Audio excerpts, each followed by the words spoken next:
qu'un jour quelqu'un tombe sur une manière de défier le vieillissement et la mort. Je pense qu'il passerait son temps, si c'était une source, à retourner régulièrement puiser à cette source pour annuler les effets du temps qui passe et pour avoir toujours quelque part en réserve une bouteille de cette eau miraculeuse. Et j'imagine que le monde entier chercherait à avoir un petit peu de cette eau-là et en avoir toujours. Et j'imagine que l'ensemble de la vie de chaque habitant de la planète tournerait autour de cette source de jouvence ou de vie éternelle. Pourquoi je vous parle de ça? Pas à cause de l'eau de Lourdes. Elle fait des miracles, mais elle ne donne pas encore la vie éternelle. Je vous parle de ça parce que ma tante a trouvé, tout au long de sa vie, cette source de vie éternelle. Cette source, il n'y a pas de secret, c'est le bon Dieu lui-même. C'est Jésus qui est là. C'est Jésus qui se rend présent en chacun de nos frères, en particulier ceux qui ont besoin d'aide, et plus profondément ceux qui ont besoin d'être aimés. Et le bon Dieu nous donne un truc un peu bizarre.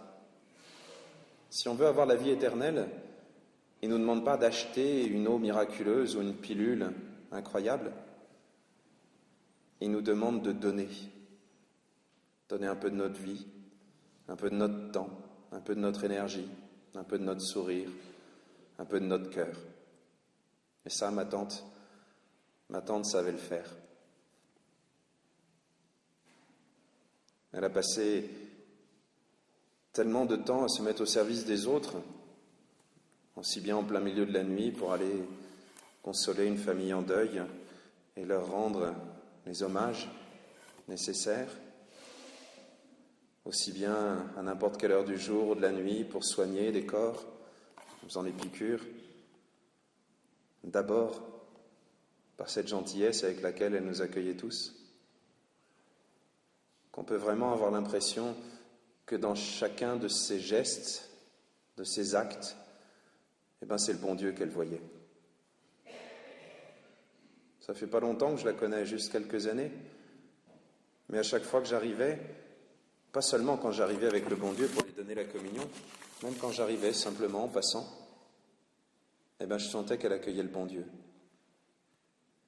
C'est impressionnant quand on arrive chez quelqu'un et qu'on est vraiment accueilli. Vous savez qu'on a sa place. Pas simplement la chaise, là, à côté de la table, mais sa place, là, dans le cœur de la personne qui est là. Ça, c'est ce que le bon Dieu lui a donné comme cadeau. Malheureusement pour nous, ce cadeau, cette vie éternelle qui est là à portée de main, on ne la reconnaît pas toujours. Déjà parce que ça ne paye pas. Si on avait une source de jouvence, je suis certain qu'on vendrait le litre à des prix incroyables. Mais cette vie éternelle qu'on trouve juste là, à portée de main, dans toutes les personnes qui ont besoin de nous,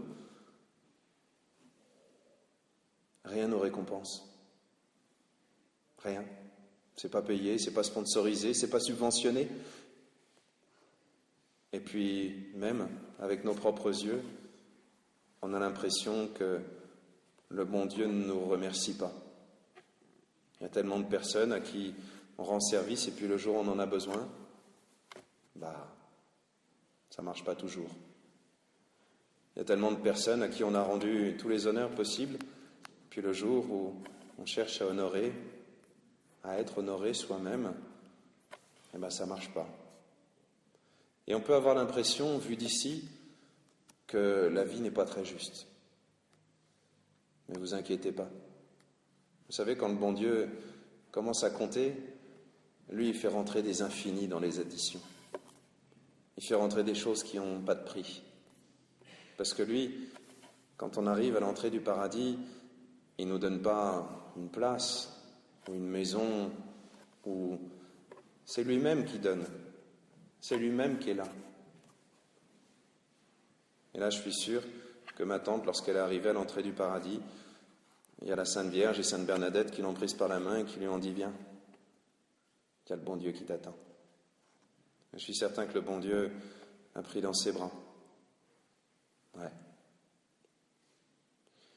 Aujourd'hui, j'aimerais qu'on garde un peu de cet héritage, un peu de cette gentillesse, mais plus qu'une gentillesse pour être gentil, pour être bien brave, non.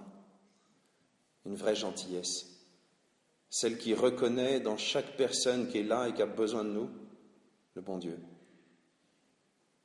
Et comme les scouts, demandons au bon Dieu d'être gentil, sans attendre d'autres récompenses que celle de savoir qu'on fait sa volonté.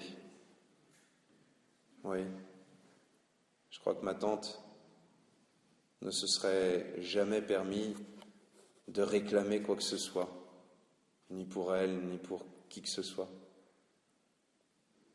Justement parce qu'elle savait que son plus grand trésor, personne ne pourrait jamais lui enlever, c'était le bon Dieu lui-même.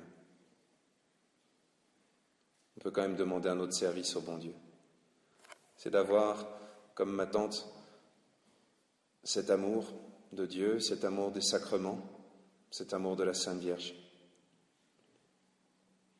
Même si on ne s'appelle pas Bernadette et qu'on n'a pas vu la Sainte Vierge apparaître au-dessus de la source, dans le rocher, on peut l'aimer quand même. Et je pense que ma tante en est un bon exemple. On peut l'aimer autant que si on l'avait vue, autant que si on l'avait serrée dans nos bras.